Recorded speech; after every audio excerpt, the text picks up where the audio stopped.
Hey everyone, welcome back to Cracks and Conversations. I'm Jen, the Six Support Leads, where we're working with foundation repair companies to help them grow. This podcast is with real conversations with real people in the industry, what's working, what's not, and how we can all become better business owners. Today we're talking with the Aspire Institute, an organization dedicated to helping contractors build stronger, more profitable businesses through coaching, training, and proven business. So joining me today is Fred with the Aspire Institute. Fred, thank you so much for taking the time to be with us. I really appreciate it. Absolutely. Thanks for having me. Awesome. So I'd like to start talking about the Aspire Institute as a whole. Can you tell me what it does, what the Aspire Institute does, and who's the best fit for it? Yeah, the Aspire Institute, we are a business coaching company for general contractors specializing in residential remodel and new home building.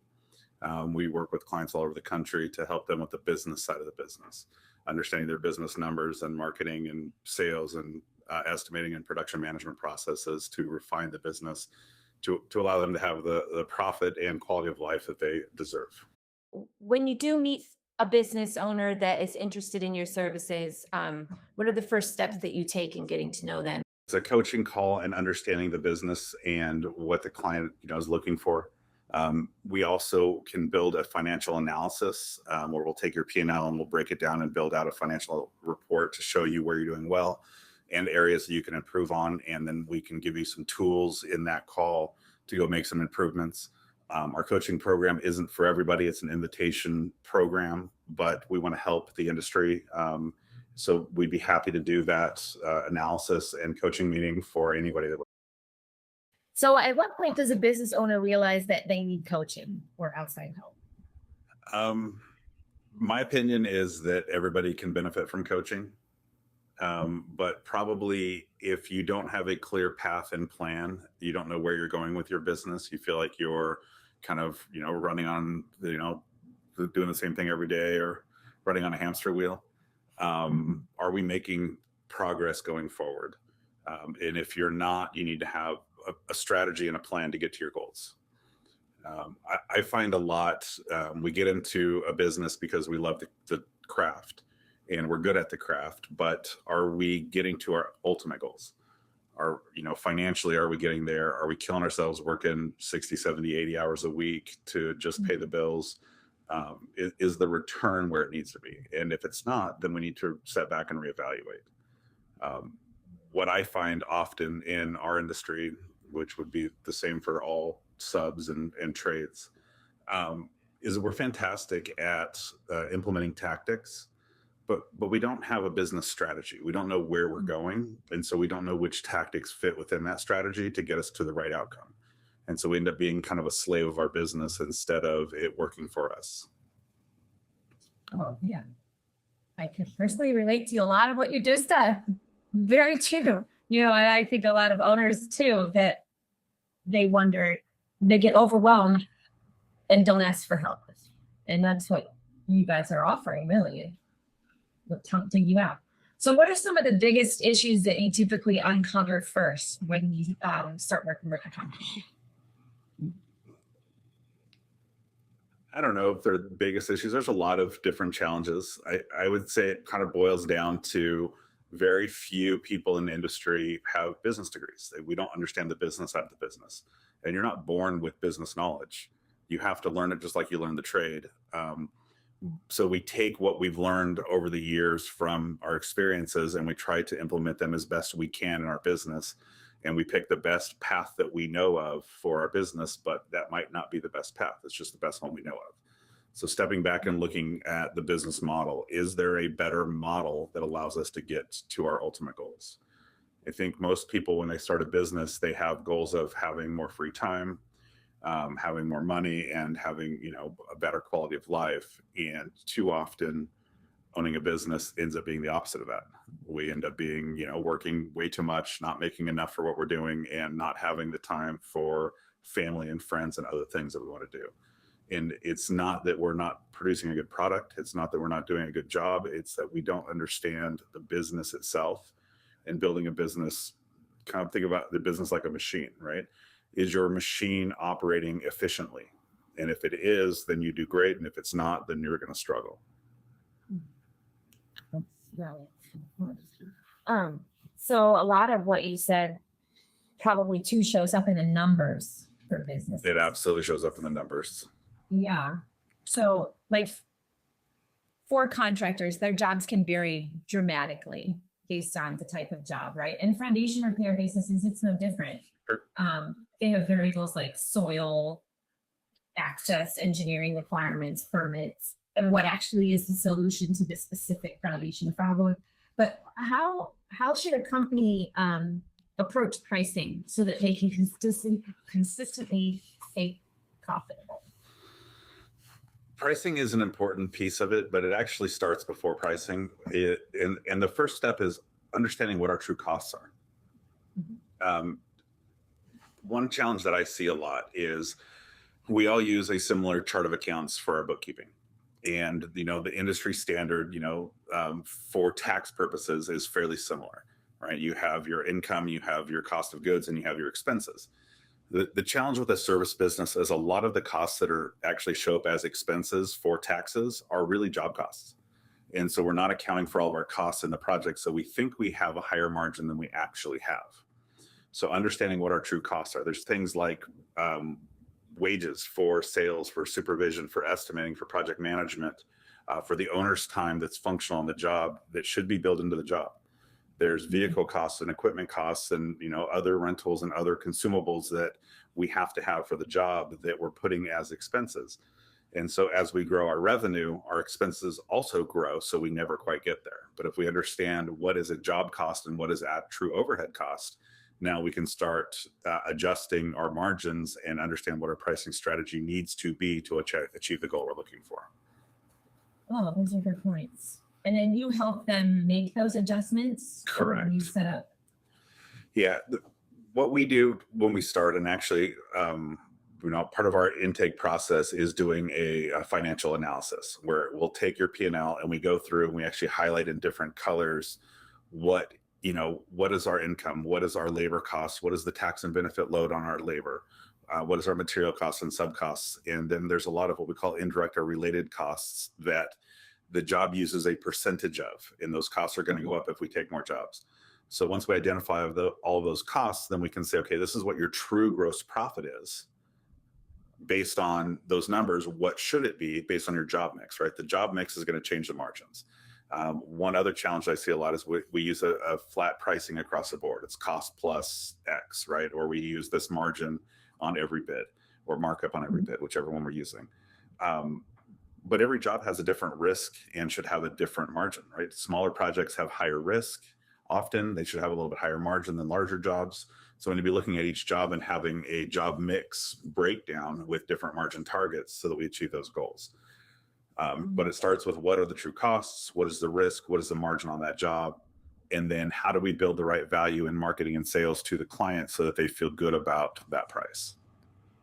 Those are some good things to bring to the business owner's attention. Things that we don't realize or sweep under the rug. It's easier to go. Well, and there's things, vehicles, for example. We don't bill our vehicles and the fuel and maintenance and everything that goes with it. Insurance is another one. But vehicles, you need that vehicle to get back and forth to the job site. It uses a percentage of that vehicle. If we're not accounting for that, then it's coming out of our profit. Equipment, skid steers and trailers, and you should be renting that to the job and getting a profit on that because you invested in that piece of equipment to make the job go more smoothly. But if you didn't have it, you would have to rent it. So we should be billing for that. There's the tax and benefit load. I see a lot of builders that don't understand what the true cost of labor is, right? If we pay somebody $40 an hour, they don't cost us $40 an hour. And a lot of times people say, well, I'm going to double my cost because that'll make me some margin. But if we have, once you put in your payroll taxes and your workman's comp and your vacation days and your holiday and maybe health insurance or uniforms or cell phones or vehicle costs or, lunches that we buy, for the team when we're having meetings, or even one of the big ones I see missed is we do something for Christmas, end of the year bonuses, a gift and a dinner. That is part of their compensation. It needs to be factored in. Otherwise it's coming out of your pocket. So once you add up all those costs, that $40 an hour employee could likely cost you $62 an hour in hard costs. And then we need to make a margin on that, right? We need to make some profit on that. But then the next step from there is productivity. Are we 100% productive? Because if we're only 80% productive, then we need to add 20% to that cost. And, there's a point where productivity is not the client's fault. We can't overcharge them, right? If we're 50% productive, it's not fair to double our cost to the client. However, there are different jobs and or different phases where we need to adjust our productivity, right? If the job's further away, depending on the time of year, depending on the complexity of the project, we may need to slow down a little bit. So we need to adjust our productivity factor, right? Even within the job, there might be phases of the job where we're more productive versus others. In our world, in remodeling, you often want to have a lower productivity factor for finish, right? You want to slow down and make sure your finish is done perfectly so you don't have rework, but we need to factor that in. Can you share a success story that reminds you of a typical company, like how it changed for them financially, but also even personally after implementing your coaching? I mean, we have hundreds of clients around the country, and all of them are success stories that are very similar, right? When a client comes to us, the national average net profit in general construction right now is 2.4% net profit. So we're working hard to basically have a paycheck and a little extra cash, but very little. Our average client, after working with us, has a 16% increase in gross profit, which represents about $483,000 a year of additional cash. Wow. So quality of life and financially, that makes a huge difference. But bigger than that, for me, it's about the quality of life part of it, right? Mm-hmm. As you build your business and structure it properly with the right systems and processes and job descriptions and staffing, you actually buy back your freedom. And so you can have more time with doing the things that really matter in life. You're making more money, but you're also buying back hours and not killing yourself working, way too much. One big challenge I do see, we're talking about labor burden. I see owners often not accounting for their labor time. And one thing that owners need to understand is that they are the owner, but they're also an employee of the company. And the company has to pay all of its functional costs, which is all of its labor costs, including the owner, all of its materials and subs and indirect costs and overhead before there's a profit. Well, if you're not accounting for your labor hours, you're not making that profit, but more importantly, you will never be able to hire someone to do that job because there's no money for it. So you're not accounting for that labor inventory, if you will, right? So if we can account for that labor inventory at what we call a functional rate, right?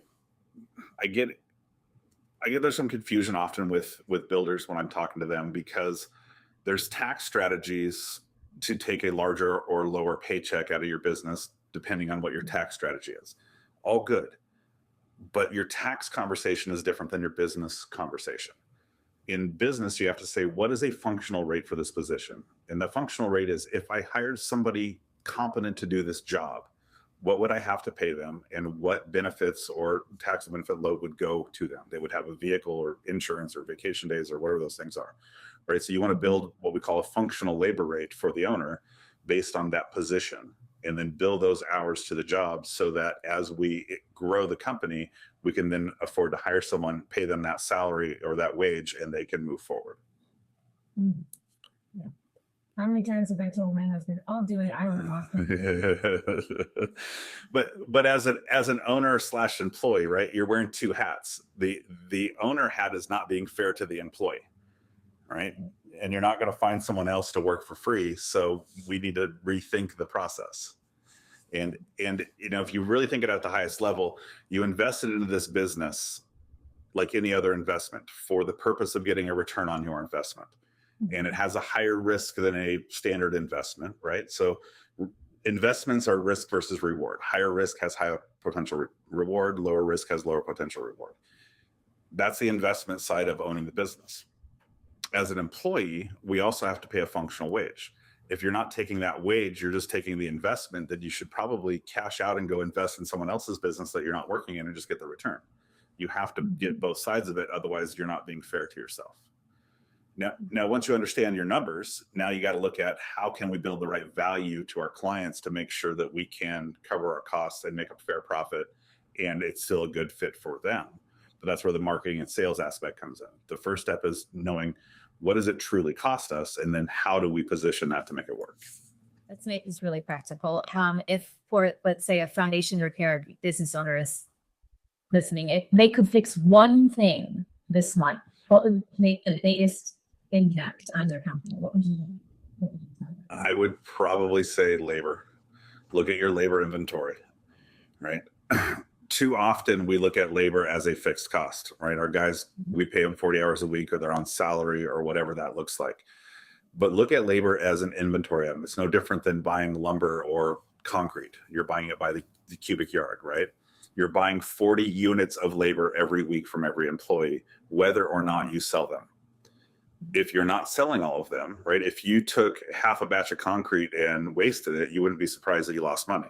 But if you only sell 20 hours of labor and paid for 40, it's the exact same thing. And then also the owner's labor hours in there as well. Are we selling all of the labor inventory, including the owners? And then the second step to that is, are we covering all of the tax and benefit load on that labor? So that's really good things to think about. Before we wrap up, I want to leave everyone with one piece of advice from you. Okay, so there are foundation repair business owners listening who will, they'll finish this episode, they'll go straight into the office tomorrow morning. What's one practical thing that they can do before lunch that would make their business stronger? I don't know. Yeah, right. I mean, going and looking at your numbers, I would say that understanding your numbers is probably the most important part of the business, and understanding that your P&L is a tax tool. It is not a business management tool.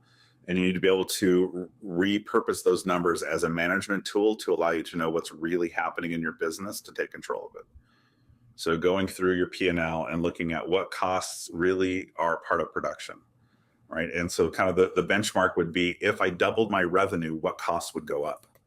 Those are production costs, right? Overhead costs are things that aren't going to change with revenue. So like bookkeeping costs, marketing costs, the office rent and utilities, those are overhead costs. But almost everything else, if it changes because we took on more or less work, that's a job cost. So account for that in your job costing, first by looking at your P&L, and then secondly, where are we accounting for that in our estimate or in our labor burden? Where are we accounting for that cost to make sure we're covering it? That's good. So know your numbers, remember categories, and don't discount labor, right? Okay, that's very good. I think we've got some valuable things here. Fred, this has been great. And I really appreciate you taking the time to talk to us. For everyone listening, if you want to learn more about the Aspire Institute and the work that they do to help contractors build stronger, more profitable businesses, their link will be in the comments. However, their website is aspireinstitute.com. And then if you found any value in this episode, I encourage you to tie into the next episode. This was Cracks and Conversations, and we'll see you then. Thank you very much for having me.